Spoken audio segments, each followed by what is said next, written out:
आशुतोष शशांक शेखर चंद्रमौली चिदंबरा। कोटि कोटि प्रणाम शंभु, कोटि नमन दिगंबरा। हर हर महादेव। दोस्तों, ओम नमः शिवाय। आप सभी को श्रावण मास की हार्दिक शुभकामनाएं। आप सभी पर भोले बाबा का आशीर्वाद सदैव ही बना रहे। आज से आप नियम से हमारे चैनल पर सुनेंगे सावन मास महात्म्य के सभी अध्याय। तो आप लोग इन सभी अध्यायों को सुनने के लिए चैनल को सब्सक्राइब जरूर कर लीजिएगा, जिससे आप लोग सावन मास की कथाएं प्रत्येक दिन सुन पाएंगे।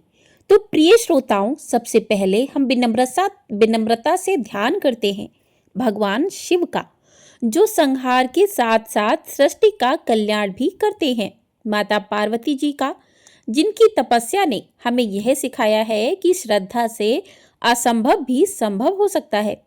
और आज शुक्रवार के शुभ दिन पर माता लक्ष्मी जी का भी विशेष आह्वान करते हैं, जो समृद्धि, शांति और सुख की अधिष्ठात्री देवी हैं। हे त्रिलोकनाथ शिव शंभु, हे जगत जननी गौरी, हे हरि प्रिया लक्ष्मी माता, हम सब की विनम्र प्रार्थना है कि इस पावन मास सावन मास में हमें ऐसी भक्ति, ऐसी शक्ति और ऐसी समृद्धि प्रदान करें, जिससे जीवन केवल सफल ही नहीं, शिवमय भी हो जाए। श्रावण मास की शुरुआत इस बार 2025 में शुक्रवार के पवित्र दिन से हो रही है, जो स्वयं सौभाग्य और समृद्धि का प्रतीक माना जाता है। इसी मास में भगवान शिव जी की पूजा से जहां मोक्ष का मार्ग प्रशस्त होता है, वहीं माता लक्ष्मी और देवी पार्वती जी का स्मरण जीवन में संतुलन और सौंदर्य का संचार करता है। विशेषकर इस कलयुग में सावन मास का प्रत्येक क्षण पुण्यकारी है। यह ऐसा दुर्लभ अवसर है जब हर कथा, हर व्रत और हर शिव नाम संकीर्तन आपके जीवन के दोषों को हर लेता है। आप सभी श्रोताओं से निवेदन है कि इस पूर्ण कथा श्रृंखला के अंत तक आप सभी हमारे साथ जुड़े रहें, हर अध्याय को श्रद्धा से सुने और इस पूर्ण यात्रा का हिस्सा बने। कृपया वीडियो को लाइक, कमेंट और शेयर करना ना भूलें, ताकि शिव जी की कृपा हर घर तक पहुंच सके। प्रेम से बोलिए हर हर महादेव। आइए अब श्रवण करते हैं सावन मास महात्म्य के पहले दिन की कथा। नवमासाधृतं गर्भम भास्करस्य गभस्थ पीतरसम समुद्राणाम दा प्रसूदे रस्यानम। महर्षि वेद व्यास जी भी भागवत महापुराण में श्रावण मास की प्रशंसा करते हुए कहते हैं कि ज्येष्ठ आषाढ़ मास की गर्मी से सूखी हुई पृथ्वी सावन मास के जल से सिंचित हुई अपनी हरितमा से वैसे ही शोभायमान हो रही है, जैसे तपस्या से दुर्लभ हुआ साधक परिणाम नाम प्राप्त हो जाने पर फिर से हष्ट-पुष्ट हो जाता है। जैसे दयालु पुरुष प्रजा के कष्ट को देखकर स्वयं का जीवन अर्पित करने के लिए उद्यत हो जाता है, उसी तरह बादल तीव्र वायु की प्रेरणा से प्राणियों के कल्याण के लिए अपना संपूर्ण जीवन ही अर्पित कर रहा है। पौराणिक कथा में वर्णन मिलता है कि सावन मास में ही समुद्र मंथन किया गया था और समुद्र मंथन के बाद जो हलाहल विष निकला, उसे भगवान शंकर ने अपने कंठ में समाहित कर लिया, सृष्टि की रक्षा की। लेकिन विषपान से महादेव का कंठ नील वर्ण का हो गया, इसी से उनका एक नाम नीलकंठ महादेव पड़ गया। विष के प्रभाव को कम करने के लिए सभी देवी देवताओं ने उन्हें जल अर्पित किया, इसलिए सावन मास में शिवलिंग पर जल चढ़ाने का भी खास महत्व है।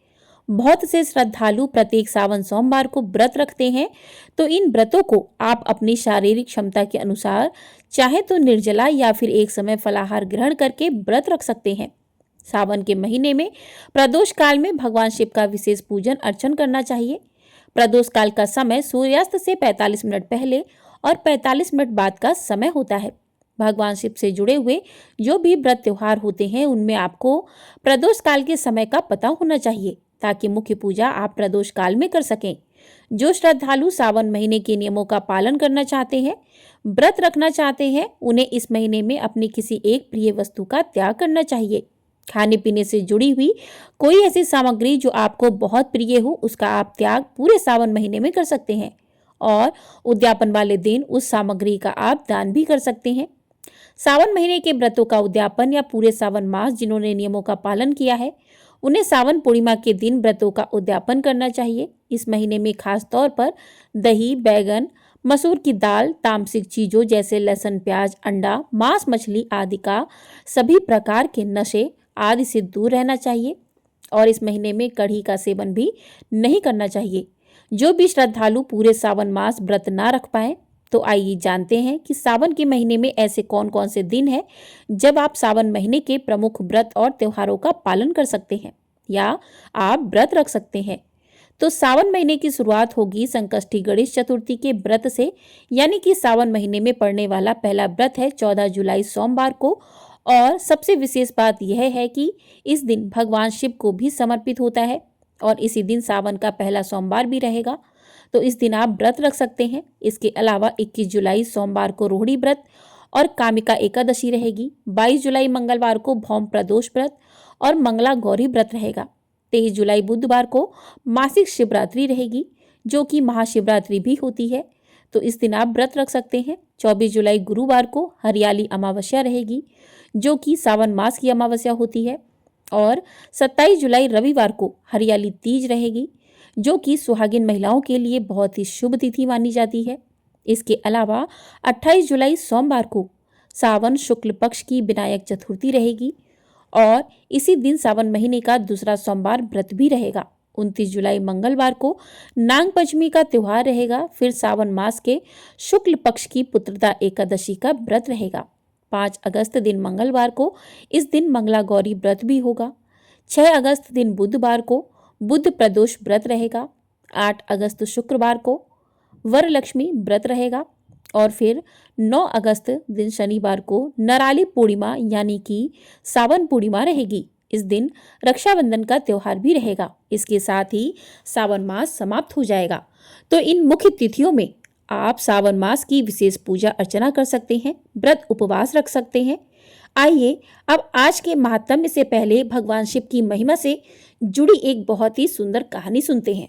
बहुत पुरानी बात है, एक गांव में भगवान शिव का एक मंदिर था। उसी मंदिर के बाहर एक पेड़ था जिस पर एक नन्ही चिड़िया रहा करती थी। चिड़िया के 3 छोटे छोटे बच्चे भी थे और वह चिड़िया गांव के घरों से दाना चुनकर लाती, खुद भी खाती और अपने नन्हे मुन्ने बच्चों का पेट भी भरा करती थी। वह चिड़िया भगवान शिव की भक्त थी, हमेशा मन में भगवान शिव और माता पार्वती को याद किया करती थी। उसी गांव में एक सेठ और सेठानी भी रहा करते थे। सेठ सेठानी की कोई भी संतान नहीं थी। सेठानी इसी बात से दुखी होकर घर के पीछे बैठकर अक्सर रोती रहती थी। वह चिड़िया पेड़ पर बैठकर उस सेठानी को रोता हुआ देखती। यह देखकर वह चिड़िया खुद भी परेशान हो जाती और मन में भगवान शिव और माता पार्वती सेठ सेठानी को संतान देने की प्रार्थना किया करती थी। सेठानी बहुत ही धार्मिक और दयालु थी, लेकिन सेठ जी बहुत कंजूस थे और उन्हें पूजा पाठ भी पसंद नहीं था। उनका मन किसी भी धार्मिक कार्य में नहीं लगता और वह दान आदि देने से भी मना किया करता था। सेठ को भगवान पर कोई विश्वास नहीं था। वह कभी भी पूजा पाठ नहीं करता था और ना ही कभी कोई व्रत की कथा पढ़ता या सुनता था। सेठ के इन्हीं कर्मों के कारण उन्हें संतानहीन होने का दुख झेलना पड़ रहा था।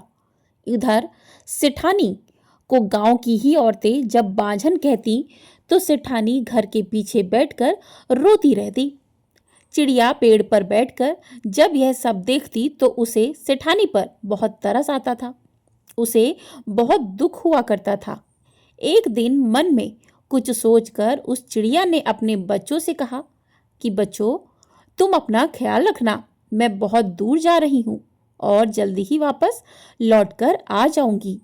ऐसा कहकर वह चिड़िया कैलाश पर्वत की ओर उड़ चली।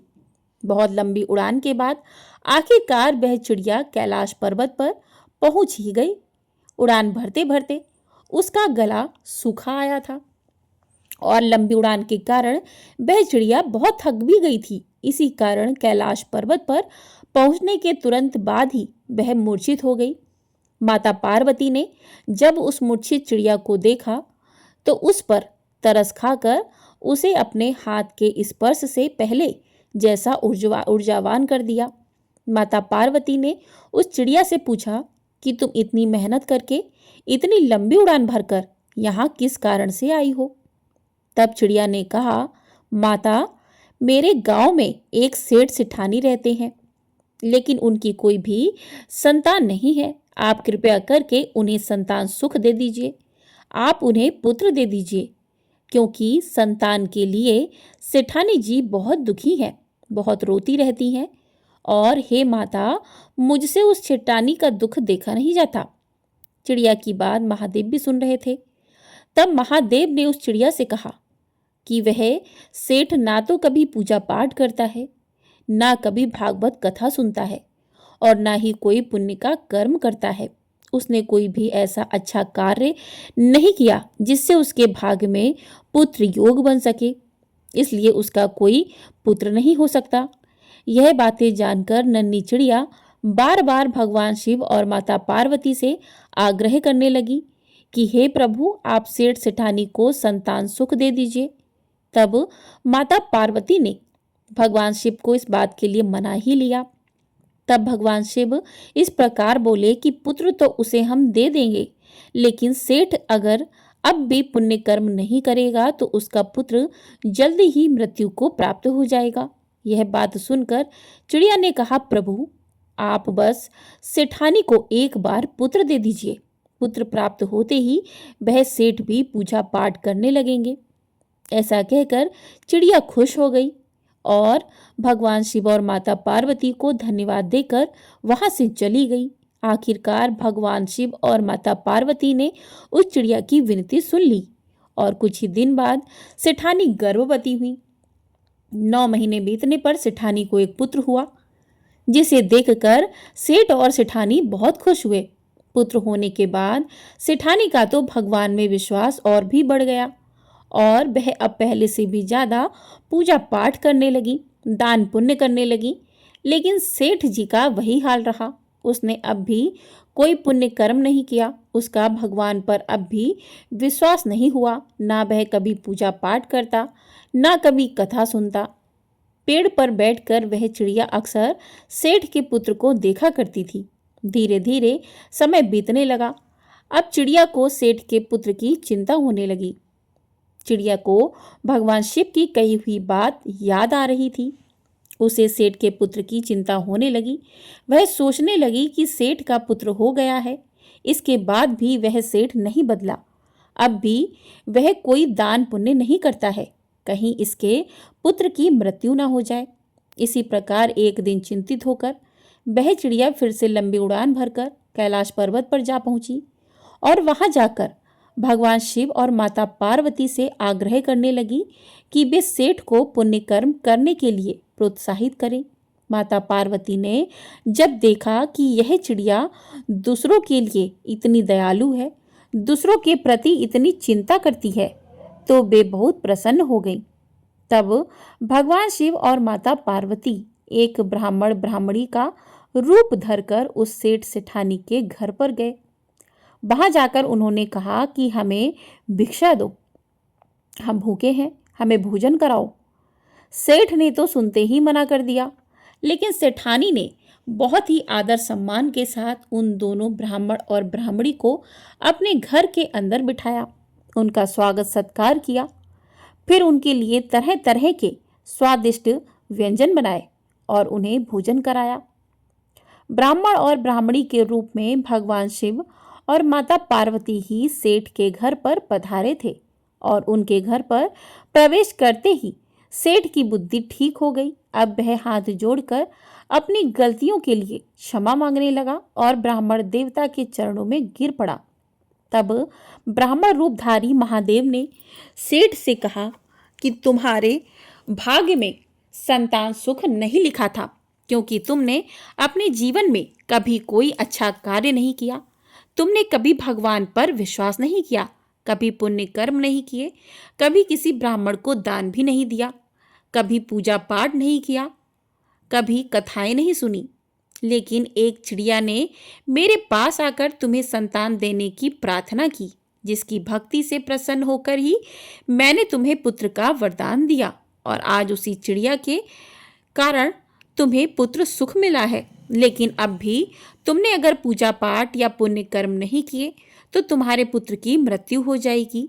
यह बात सुनकर सेठानी तो चिंता के मारे रोने लगी और सेठ सेठानी ने उस चिड़िया को धन्यवाद दिया। सेठ ने कहा, हमारे पुत्र के लिए एक चिड़िया भोलेनाथ से लड़कर हमारे भाग्य में पुत्र सुख लिखवा सकती है, तो क्या हम अपने पुत्र की रक्षा के लिए पुण्य कर्म नहीं कर सकते? तब सेठ जी ने ब्राह्मण देवता से पूछा कि हे ब्राह्मण देवता, महादेव जी के प्रिय व्रत कौन कौन से हैं जिन्हें करके मैं महादेव जी को प्रसन्न कर सकूं? तब ब्राह्मणी रूपधारी माता पार्वती ने कहा कि महादेव जी का सबसे प्रिय व्रत महाशिवरात्रि है। जो भी मनुष्य महाशिवरात्रि का व्रत करता है उस दिन पूरे विधि विधान से भगवान शिव की पूजा करता है, उस पर ही महादेव की कृपा बरसती है। सेठ सेठानी ने कहा, अब तो हम भी महाशिवरात्रि के दिन महाशिवरात्रि का व्रत करेंगे और पूरे विधि विधान और सच्चे मन से भगवान शिव का पूजन भी करेंगे। सेठ और सेठानी को महाशिवरात्रि का व्रत विधि विधान बतलाकर महादेव और पार्वती वहां से चले गए। इसके बाद सेठ सेठानी धर्म कर्म पूजा पाठ और व्रत करने लगे, जिसके पुण्य प्रताप से उनका पुत्र और धन बढ़ने लगा। चिड़िया भी सेठानी को देखकर बहुत खुश रहने लगी और सेठानी आंगन से दाना चुगने लगी और अपने घोंसले में बैठकर ओम नमः शिवाय मंत्र का जाप करने लगी। हर हर महादेव। ये थी आज की कहानी। अब सुनिए आज का महात्म्य। तो प्रिय श्रोताओं, नैमिषारण्य के निवासी महर्षियों ने लोम महाशरण सूत जी से एक बार पूछा कि हे महाबुद्धिमान सूत जी, प्रभास क्षेत्र का क्या महात्म्य है, यह हमें बताने की कृपा करें। मुनियों का यह वचन सुनकर सूत जी अपने गुरुदेव सत्यवती नंदन व्यास जी को प्रणाम करके इस प्रकार बोले, जिनका वक्ष स्थल श्री वत्स चिन्ह से सुशोभित है, जो संपूर्ण जगत के उत्पत्ति स्थान, सबको मोहने वाले, इच्छा अनुसार रूप धारण करने वाले, आप प्रिय मैं गुरुदेव, निर्भय आश्रय, हंस आकाश की तरह सर्वव्यापी, आयास शून्य प्रपंच से भरे, निरंजन धैर्य तथा ध्यान रहित हैं। ज्ञानी जन जिन्हें अस्ति नास्ति अर्थात भावाभाव स्वरूप कहते हैं और जो दूर से दूर और निकट से निकट हैं, मन से जिनका ग्रहण नहीं हो सकता, जो परम धाम परम पुरुष नाम से प्रसिद्ध जगन्मय हृदय कमल के आसन पर विराजमान, तेजो रूप तथा इंद्रिय रहित हैं, ऐसे परमात्मा को नमस्कार करके हे पाप नाशनी कथा का आरंभ करता हूँ। आप लोग सावधान होकर सुने। यह कथा श्रद्धालु एवं शांत द्विज को सुनाने योग्य है। जैसे सब देवताओं में देव महेश्वर श्रेष्ठ हैं, जिस प्रकार नदियों में गंगा, वर्णों में ब्राह्मण, अक्षरों में ओमकार, पूज्य नियमों में माता तथा गुरुजनों में पिता सबसे श्रेष्ठ हैं, उसी प्रकार सब शास्त्रों में स्कंद पुराण उत्तम है। पूर्व काल में कैलाश पर्वत के शिखर पर ब्रह्मा आदि देवताओं के समीप पिनाक पाड़ी भगवान शिव ने पार्वती जी के सम्मुख स्कंद पुराण सुनाया था। फिर पार्वती जी ने अपने पुत्र स्कंद को, स्कंद ने नदीगढ़ को, नदी ने कुमार को और कुमार ने परम बुद्धिमान श्री व्यास जी को सुना था। व्यास जी के मुख से कही हुई उस कथा को मैं आप लोगों के सामने कहता हूँ।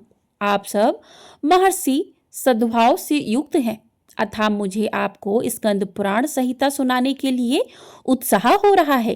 प्राचीन काल में श्री ब्रह्मा जी ने कठिन तप किया था, तब 6 अंग पद और क्रम के सहित वेद प्रकट हुए। इसके बाद सर्वशास्त्रम संपूर्ण पुराण का प्रादुर्भाव हुआ, जो नित्य शब्दमय पुण्यजनक तथा 100 करोड़ श्लोकों से विस्तार को प्राप्त हुआ। ब्रह्मा जी के मुख से क्रमशः ब्रह्म पुराण, विष्णु पुराण, शिव पुराण, भागवत पुराण, भविष्य पुराण, नारदीय पुराण, मार्कंडेय पुराण, आग्नेय पुराण, ब्रह्म वैवर्त पुराण, लिंग पुराण, पद्म पुराण, 12 पुराण, स्कंद पुराण, वामन पुराण, कुम्र पुराण, पुराण गरुड़ पुराण तथा वायु पुराण का प्राकट्य हुआ था। इन 18 पुराणों का नाम उच्चारण सब पात का नाश करने वाला है। इसके सिवा मुनियों ने 18 उपपुराण भी बताए हैं, जो इस प्रकार हैं: सनत कुमार, नरसिंह, स्कंद, नदीश्वर, कथित, शिव, धर्म, दुर्वासा, नारद, कपिल, मनु, उष्ण ब्रह्मांड, वरुण, कालिका, महेश्वर, साम, सौर, पारासर, मारीच तथा भार्गव, विप्र वो ये उप पुराणों के नाम बताए गए हैं। तब ऋषिगण कहने लगे, सूत जी, अब हम तीर्थों का विस्तृत वर्णन सुनना चाहते हैं। श्री सूत जी ने कहा, प्राचीन काल में पर्वत श्रेष्ठ कैलाश पर देवी पार्वती ने यही बात पूछी थी। वह प्रसंग सुनाता हूँ। एक समय की बात है, गिरिराज कुमारी उमा ने अत्यंत विस्मित होकर महादेव जी के मुख की ओर देखा और हाथ जोड़कर मधुर बाणी में कहा कि हे जगन्नाथ, हे महेश्वर, मैंने आपको प्रसन्न करने की इच्छा से अनेक जन्मों तक आपके स्वरूप का अनुसंधान किया, परंतु आपका कहीं अंत नहीं मिला। देवदेव, आपका रूप अनंत है, आपको नमस्कार है। आप वेद के रहस्य तथा वेद बाणी द्वारा प्रशंसक हैं, आपको नमस्कार है। आप सदा शमशान भूमि में रमते रहते हैं तथा आकाश में भी विचरण करते हैं, आपको नमस्कार है। श्री भगवान शिव बोले कि देवेश्वरी, मैं तुम्हारा सुष्टा हूँ, तुम संपूर्ण जगत की सृष्टि करती हो। तुम्हारे तथा मेरे द्वारा यह संपूर्ण जगत ओतप्रोत है। मैं और तुम दोनों संपूर्ण ऐश्वर्य शक्ति से युक्त होकर सब प्राणियों के भीतर स्थित हैं, सब और प्रतिष्ठित हैं।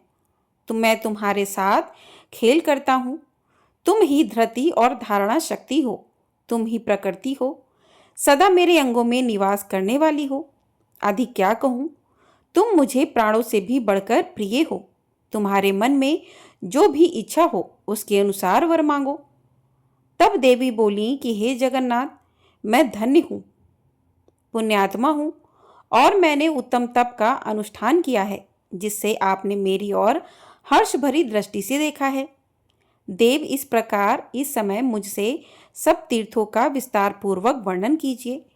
तब भगवान शिव ने कहा कि देवेश्वरी, तीर्थों का दर्शन और उनमें स्नान परम कल्याणकारी है।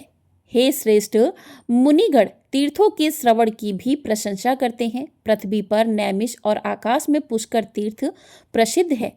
इसके सिवा केदार, प्रयाग, विपाशा, उर्मिला, कृष्णवीणा, महादेवी, चंद्रभागा, सरस्वती, गंगासागर संगम, शुभदयनी, काशीपुरी, महाभागा, शतभद्रा, महानदी सिंधु, गोदावरी, कपिला, महानंद, शोण, पयोधी, कौशिकी, गया, द्वारवती तथा महातीर्थ प्रभास, यह सब पातों का नाश करने वाले हैं। यह सभी तीर्थ जो इस पृथ्वी पर मौजूद हैं, उनका दर्शन करके मनुष्य का फिर इस संसार में जन्म नहीं होता। वायुदेव ने कहा है कि पृथ्वी पर 3.5 करोड़ तीर्थ हैं। वे सभी महापापों का नाश करने वाले और परम पवित्र हैं। महादेवी, स्वधर्म की वृद्धि के लिए इन सभी तीर्थों की यात्रा करनी चाहिए। जहाँ शरीर से जाना संभव ना हो, वहाँ मन से ही जाना चाहिए। देवी बोली, भगवान, सभी प्राणी सब प्रकार के उपद्रव से ग्रस्त हैं। उनकी आयु थोड़ी है। वे अनेक प्रकार के व्यामोहों से बंधे हुए हैं। त्रेता और द्वापर में भी ऐसी ही स्थिति रहती है। फिर भयंकर कलिकाल की तो बात ही क्या है। अतः उन सबके हित के लिए आप ऐसे किसी तीर्थ का वर्णन कीजिए जिसके दर्शन से सब तीर्थों का फल प्राप्त हो। तब भगवान शिव ने कहा, देवी, तुम मेरे बाहर विचर वाले प्राण हो, तुम ही संपूर्ण जगत की उत्पत्ति स्थान हो। तुम्हारे प्रश्न के अनुसार मैं सब बातों का यथावत वर्णन करूंगा। ये रहस्य का भी रहस्य है, इसको प्रयत्न पूर्वक अत्यंत गुप्त रखना चाहिए। नास्तिकों तथा पापी चारों को इसका उपदेश नहीं देना चाहिए। जिसके भीतर भक्ति हो, ऐसे उत्तम शिष्य और श्रद्धालु पुत्र को ही इस रहस्य का उपदेश करना चाहिए। सुव्रत चराचर प्राणियों सहित संपूर्ण ब्रह्मांड में 3.5 करोड़ तीर्थ हैं। यह बात पहले बताई गई है। उन सब में छिपा हुआ श्रेष्ठ तीर्थ प्रभास है। इसे देखकर कलयुग के पाप से मोहित संस्कार रहित मनुष्य बड़े उद्र को प्राप्त होते हैं, जहां तक कुपित हो उठते हैं। अपने आप में बड़पन का अभिमान रखने वाले, झूठे ज्ञान से मोहित जो अधम मानव भेद और कपट रख कर तीर्थ यात्रा करते हैं, वे तीर्थ में मृत्यु को प्राप्त होकर भी सिद्धि नहीं पाते हैं। इसलिए मैंने अनेक तीर्थों और शिवलिंग को गुप्त कर रखा है। वे कलयुग में पापाचारियों के लिए सिद्धिप्रद नहीं होते। जो क्रोध, लोभ और इंद्रियों को जीत चुके हैं, ऐसे दंभ और मत्सर से रहित ब्राह्मण, क्षत्रिय, वैश्य और शूद्र कोई भी क्यों ना हो, यदि सद्भाव से भावित होकर उत्तम व्रत का पालन करते हुए तीर्थों का दर्शन करते हैं, तो उनके हित के लिए मैं त्रिभुवन विख्यात सर्वोत्तम प्रभा क्षेत्र का ही नाम लेता हूँ। जो लोग यम नियम से युक्त और अहंकार से रहित हैं, उनके लिए कहता हूँ, पृथ्वी पर सब तीर्थों में उत्तम एकमात्र प्रभा क्षेत्र मुझे विशेष प्रिय है। महादेवी, उस तीर्थ में मैं निरंतर स्थित रहता हूँ। वहाँ मेरा दिव्य लिंग प्रकट हुआ है, जो दिव्य तेज से युक्त और अग्निमंडल से मंडित है। संसार की सृष्टि में हेतुभूता जो इच्छा, ज्ञान और क्रिया, यह 3 शक्तियां हैं, वे मेरे इसी दिव्य लिंग से प्रकट हुई हैं। यह चराचर जगत उसी में लीन होता और उसी से प्रकट होता है। उस उत्तम क्षेत्र को कोई नहीं जानता है। वरान ने प्रभा क्षेत्र में जो मेरा स्वरूप है, यह क्षेत्रज्ञ कहा गया है। मैं वहां सोमनाथ नाम से प्रसिद्ध हूँ। जो मनुष्य इस क्षेत्र में मेरे अंश से प्रकट हुए हैं, उन्हीं को मेरे उस लिंग के तत्व का ज्ञान है। वह लिंग प्राचीन काल के भैरव कल्प में प्रकट हुआ था। दूसरे लोग देवता ही क्यों ना हो, उनके लिए उस लिंग का रहस्य दुर्लभ है। कलयुग में जो मनुष्य केवल तर्कवादी, महापाप और पाखंडी होंगे, वे कहेंगे ये सब झूठ है, मूर्खों की कल्पना है। तीर्थ कहाँ है, कहाँ प्रभास है और कहाँ देवता रहते हैं? सब झूठ है, मूर्खों का मिथ्या प्रलाप है। इस प्रकार वे नास्तिक, नरकगामी तथा पाप दूषित चित्त वाले मूर्ख मानव बातें करेंगे और तीर्थ आदि की हंसी उड़ाएंगे, अतः उन्हें कभी सिद्धि नहीं प्राप्त होगी। जो मनुष्य शिव जी की निंदा में तत्पर रहते हैं, वे तीर्थ में मरे तो भी वे पशु पक्षियों की योनि में जन्म लेते देखे जाते हैं। क्षेत्रों को गुप्त रखने का ही कारण है देवश्री युग में जितने तीर्थ कहे गए हैं, उन सब में प्रभा क्षेत्र ही मुझे विशेष प्रिय है। हर हर महादेव, ओम नमः शिवाय। प्रिय भक्तजनों, इसके बाद जो कुछ भी पार्वती देवी ने कहा, इसका वृत्तांत आप अगले अध्याय में सुनेंगे। तो आज का अध्याय यहीं पर समाप्त करते हैं। प्रेम से बोलिए हर हर महादेव। आप लोगों को हमारे चैनल पर सावन मास के प्रत्येक दिन सावन मास की कथाएं सुनाई जाएंगी। तो चैनल पर नए हैं, चैनल को सब्सक्राइब कर लीजिएगा। आज की कथा पसंद आई है तो कमेंट बॉक्स में हर हर महादेव अवश्य लिखिएगा। प्रेम से बोलिए हर हर महादेव।